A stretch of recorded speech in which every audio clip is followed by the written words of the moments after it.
Nipsey was also a businessman. He had his own clothing store called Marathon Clothing, which helped fund the Marathon agency, and actually did some acting work on the side. Before Nipsey Hussle was taken from this world, he had quietly built an empire that most people never fully understood. Most people only saw the rapper, they never saw the businessman, the visionary, the owner who was building something far bigger than any album. And what he owned reflected exactly that. Some were worth hundreds of thousands of dollars. Others crossed into the millions, and a few carried a cultural weight that no dollar amount could ever capture. Most people who knew his music had no idea just how deep his portfolio went. They saw the chains, they saw the cars, they heard the music. But behind all of that was a man who had been playing an entirely different game. A game about ownership, legacy, and generational wealth. Today, we are going to walk through the most expensive, most valuable, most significant things Nipsey Hussle owned before he died on March 31st, 2019. What we find is going to tell you a lot more about who this man really was than any record or music video ever could. Yo, what's good, fam? Welcome back. Before we get into this, let me give you some real context on who Nipsey Hussle actually was. Because if you only know him from his music, you are missing the bigger picture by a mile. Ermias Joseph Asghedom was born on August 15, 1985. In Los Angeles, California. He grew up in the Crenshaw district of South Los Angeles, a neighborhood that shaped everything about him. The streets, the culture, the struggle, and eventually, the strategy. As a young man, he ran with the Rolling 60s Crips and spent years navigating a world where survival was not guaranteed. But even in those early years, people who knew him described a mind that was always calculating, always thinking further ahead than his surroundings suggested he should. By the time he began releasing mixtapes in the mid-2000s, Nipsey had developed a philosophy that set him apart from nearly every other artist in hip-hop. While most rappers were chasing major label deals, he was studying the business. He read books on entrepreneurship, wealth building, and economic empowerment. He studied figures like Jay-Z and the late great Reginald Lewis, the first black man to build a billion-dollar business empire. In 2010, he founded All Money and No Money Out Records, Amino, his own independent label, which gave him complete control over everything he created. He rejected major label advances that came with strings attached, and chose a harder path that he believed would pay off more in the long run. In 2013, he famously sold a mixtape called Crenshaw for $100 a copy, moving 1,000 units in 24 hours. Jay-Z himself bought 100 copies. That was not just a flex. It was a proof of concept. He was proving that his fan base would invest in him when he invested in himself. His Grammy-nominated debut studio album, Victory Lap, dropped in February 2018. By the time it was released, he had already been building his business infrastructure for years. The album was almost secondary to the empire he was constructing around it. And that empire, those businesses, those properties, those investments, is exactly what we are breaking down today. Before we get into the list, let me be clear about something. This is not just about jewelry and exotic cars. Some of those things are in here, and we will get to them. But the most expensive things Nipsey Hussle owned were not always things you could touch or see. They were intellectual property, real estate ownership stakes, and business infrastructure. These are the things that create generational wealth. These are the things that continue generating money long after the person who built them is gone. And in Nipsey's case, many of these assets became even more valuable after his death, which tells you everything about the foundation he built. Let's start with something that most casual fans never think about, but that industry insiders consider the single most valuable category of assets in the music business: his music masters and publishing rights. In the modern music industry, the battle over master recordings is one of the most important fights an artist can take on. A master recording is the original recorded version of a song, the definitive version from which all copies, streams, licenses, and derivative uses flow. Whoever owns the master controls everything. They control how the music is licensed for films, commercials, and TV shows. They control streaming revenue. They control the money that flows every single time that music is used anywhere in the world. Most artists who sign with major labels sign away their masters as part of the deal. They get a check up front and lose ownership of their work forever. Nipsey Hussle never made that mistake. Because he built Amino and operated independently throughout virtually his entire career, he retained ownership of nearly his entire music catalog. When his estate was evaluated following his death, his music catalog was reported to be worth more than $2 million at the time of the initial valuation. But that number was likely conservative because it could not fully account for the surge in streaming activity, licensing deals, synchronization opportunities, and long-term royalty projections that followed in the years after his passing. Think about what happens to an artist's catalog when they die. Fans around the world revisit the music, streaming numbers spike, licensing requests come in from film directors, TV producers, and advertisers who want to associate their work with the artist's legacy. Victory Lap alone saw a dramatic increase in streams following March 31st, 2019. Tracks that had performed well were suddenly being heard by entirely new audiences, and because Nipsey owned those masters, every single one of those streams sent money directly to his estate and by extension to his family. That $2 million valuation was a floor, not a ceiling. His music catalog stands as one of the most important assets he left behind, and its value has grown significantly since the day he was killed. Now let's talk about real estate, because this is where things start to get really interesting. Specifically, the Slauson Avenue shopping plaza. In the months leading up to his death, Nipsey partnered with real estate investor David Gross to purchase the commercial property that housed the Marathon clothing store, along with several neighboring businesses. The purchase price was approximately $2.5 million. But what made this transaction remarkable was not just the dollar amount, it was the symbolism and the strategy behind it. For years, Nipsey had operated the Marathon clothing as a tenant on Slauson Avenue. Paying rent meant sending money out of the neighborhood every month. It meant operating at the mercy of a landlord. It meant that if the property was ever sold or redeveloped, everything he had built there could be displaced. The decision to purchase the plaza changed all of that. Owning the property meant owning a piece of Crenshaw itself. The wealth generated by the Marathon clothing, by the neighboring businesses, and by the commercial activity on that block would now stay in the community. He was not just a tenant anymore. He was a landlord, a property owner, a stakeholder in the physical infrastructure of South Los Angeles.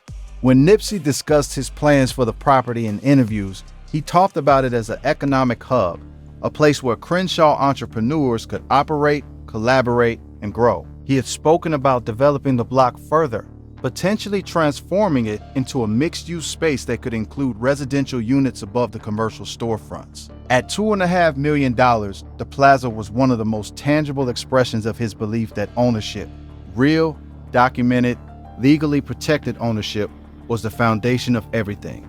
Speaking of the Marathon clothing, the business had a value that went well beyond what any single line in a probate document could capture. The Marathon clothing was founded by Nipsey in 2017, operating first from a kiosk before expanding to its own dedicated store on Slauson Avenue.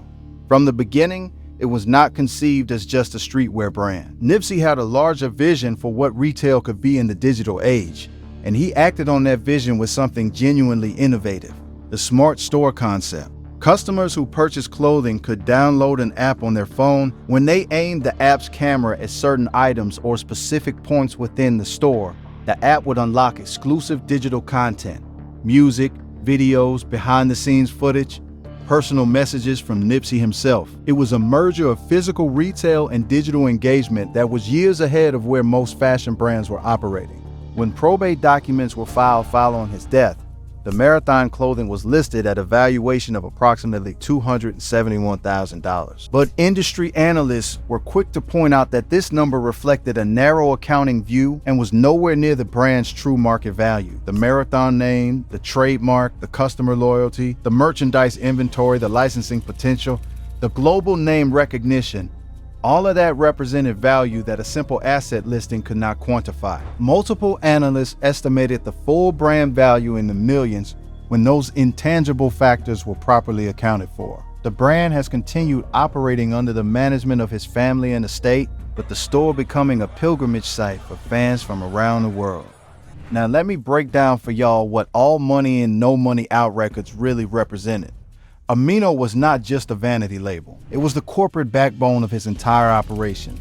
Through the label, he managed his music releases, touring infrastructure, merchandise deals, publishing agreements, and licensing operations. Probate documents listed Amino at a valuation of approximately $144,000 in corporate assets.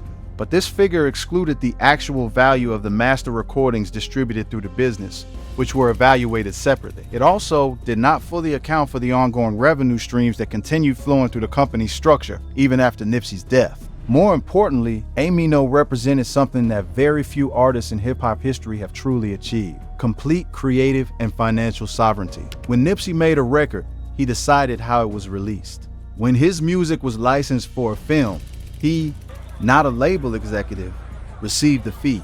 That kind of control is almost unheard of at his level of fame. Most artists who achieve the kind of recognition Nipsey had are locked into major label deals that give corporations control over their financial lives for years or decades.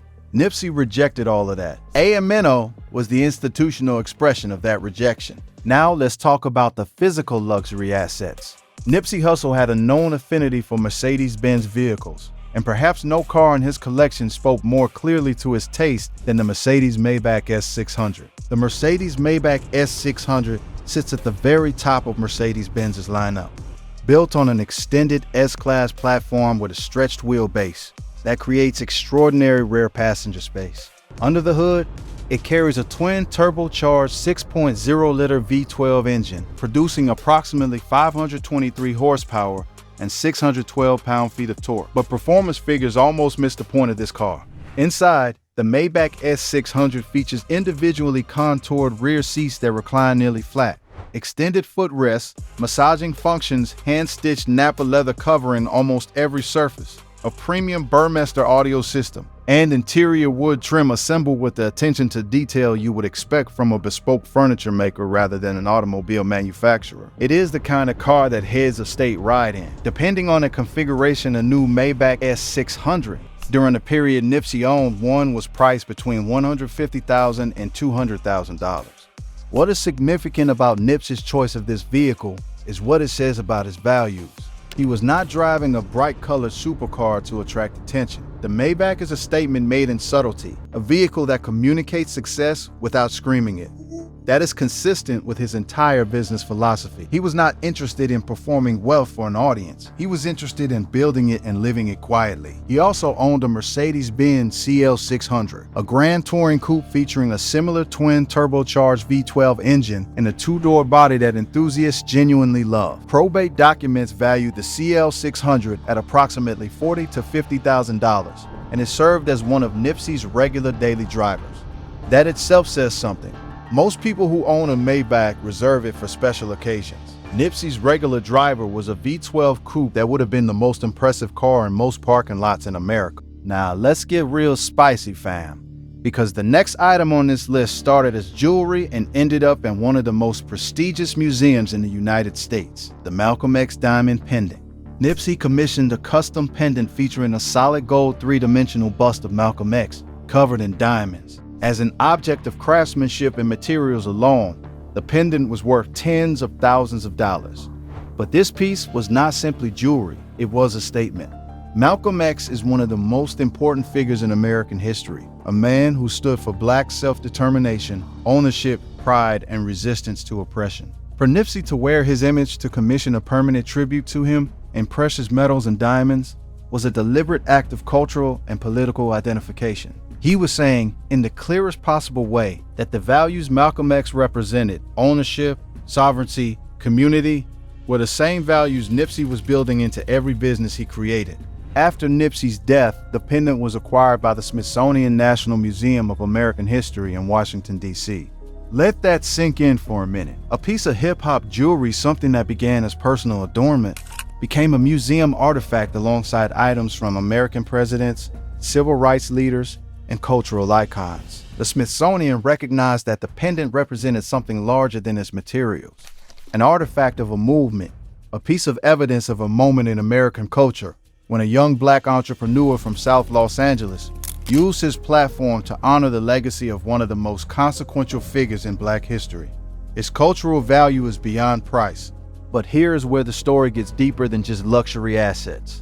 Let me break down for y'all how Nipsey was thinking about money in ways that went far beyond what most people in hip-hop were discussing at the time. In 2018, Nipsey opened Vector 90 in South Los Angeles, a co-working and innovation center specifically designed to bridge the gap between underserved communities and the tech and entrepreneurship ecosystem. The name referenced the mathematical concept of a vector, a quantity that has both magnitude and direction. Nipsey described it as a space where young people from neighborhoods like Crenshaw could sit next to venture capitalists, engineers, software developers, and startup founders, and learn by proximity and by doing. Vector 90 offered co-working desks, event space, educational workshops, and a STEM-focused curriculum introducing young people to coding, technology, and entrepreneurship. What made Vector 90 distinctive was its location. Rather than building this kind of innovation hub in Silicon Beach or some other affluent part of Los Angeles, Nipsey planted it directly in the community he grew up in. He believed that proximity to opportunity was itself transformative, that simply being in the same room as people who had built successful technology companies could change how a young person from Crenshaw saw their own potential. The investment in Vector 90 was a direct extension of his philosophy that wealth should be used as a tool for community development, not extracted from it. Nipsey was also publicly interested in cryptocurrency and blockchain technology, at a time when both were still considered fringe topics in mainstream financial conversation. He spoke in multiple interviews about Bitcoin and decentralized financial systems, seeing in crypto the same principle he saw in independent music ownership: the ability to remove intermediaries, eliminate gatekeepers, and create direct relationships between value and its creator. He was also deep into real estate beyond the Slauson Plaza, discussing ongoing property investments and development projects in South Los Angeles, operating from the belief that land ownership in communities experiencing gentrification pressure was one of the most powerful forms of resistance available.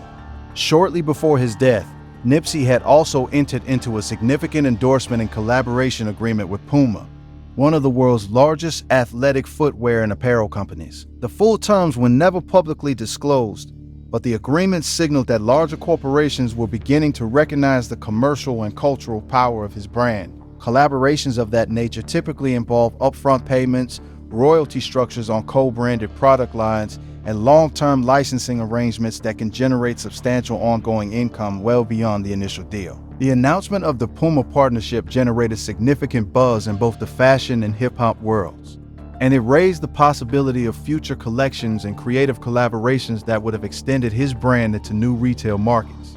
The Puma relationship was another expression of his brand's ability to cross over from music and street culture into the broader consumer marketplace, and evidence that his commercial trajectory was still accelerating at the time of his death.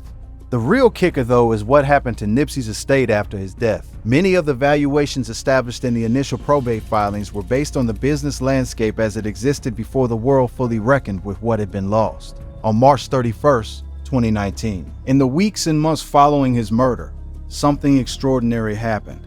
Nipsey Hussle became, in death, more globally visible than he had ever been in life, and his assets began reflecting that reality. Streaming numbers for Victory Lap and his earlier mixtapes surged immediately.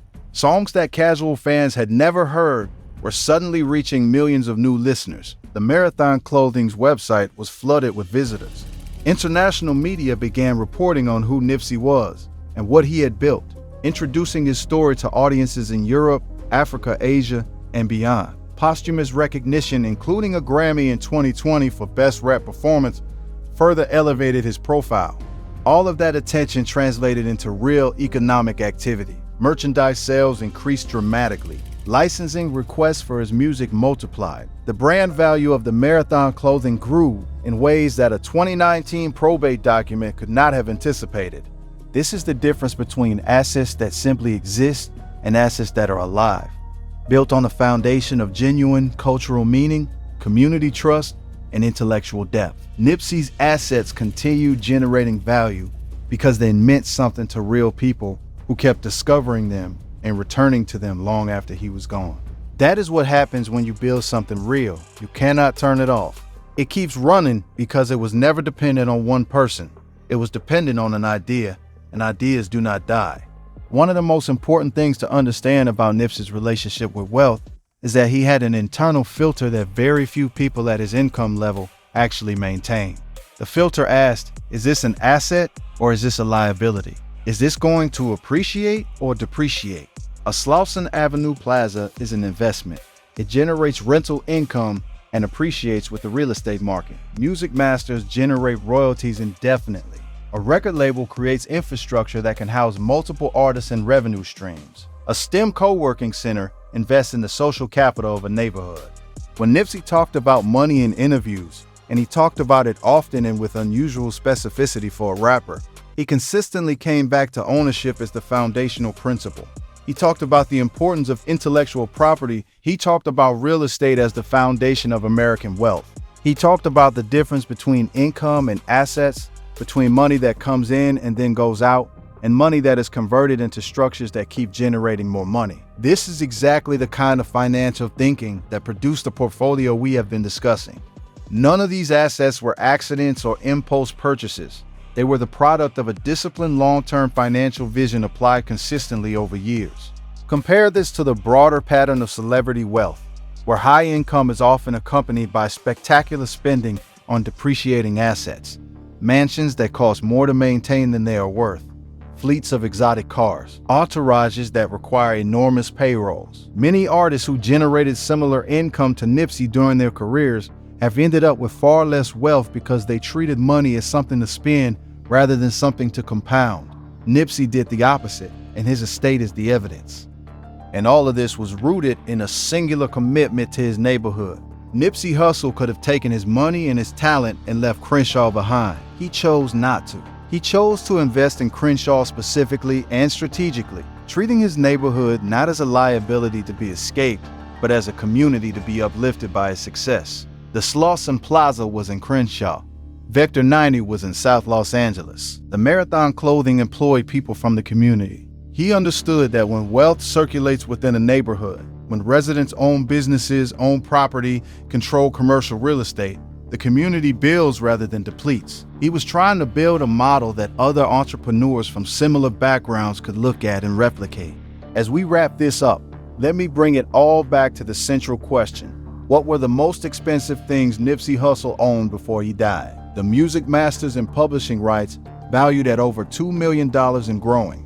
The Slauson Avenue Shopping Plaza, purchased for approximately $2.5 million. The Marathon Clothing, listed at $271,000 in probate but worth several multiples of that in true brand value. Amino Records at $144,000 in corporate assets, plus the incalculable value of the creative infrastructure it housed.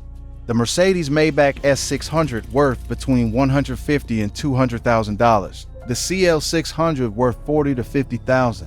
The Malcolm X pendant, priceless in the most literal sense, now housed in the Smithsonian. Vector 90 and a portfolio of technology and real estate investments built on a philosophy that went deeper than any balance sheet could capture. But here is the truth that ties all of it together. The most expensive thing Nipsey Hussle owned was his philosophy. The belief, deeply held, rigorously applied, and absolutely uncompromising, that ownership was the only path to lasting freedom. Not income, not a big record deal. Ownership of your music, of your business, of your property, of your community's future. That philosophy produced everything on this list. And that philosophy is what continues generating value today, years after his death. In the streams and the royalties and the merchandise sales and the real estate and the brands and the conversations like this, one happening all over the world about a man from Crenshaw who decided to play a different game and won. Nipsey Hussle spent his career transforming himself from an independent rapper with a vision into a fully operational business empire with multiple revenue streams, appreciating assets and community infrastructure designed to outlast him. He did not just build wealth, he built a system for creating wealth. And he did it while remaining exactly who he was, in the neighborhood where he grew up, for the people who had known him the longest. His legacy is not a cautionary tale. It is not a tragedy, though his death certainly was. His legacy is a demonstration, proof that discipline, ownership, vision, and community commitment can produce something that money alone cannot buy. Permanence. The things he owned are still there. The music is still streaming. The store is still open. The building is still standing on Slauson, and the blueprint is still available for anyone willing to study it. That is the Marathon. And it continues. What did you think about Nipsey's empire and the way he built it? Drop your thoughts in the comments below. And if this documentary opened your eyes to the kind of wealth-building philosophy that Nipsey was operating from, share it with somebody who needs to hear it. Click on what's on screen right now for more stories like this. We will see you in the next one.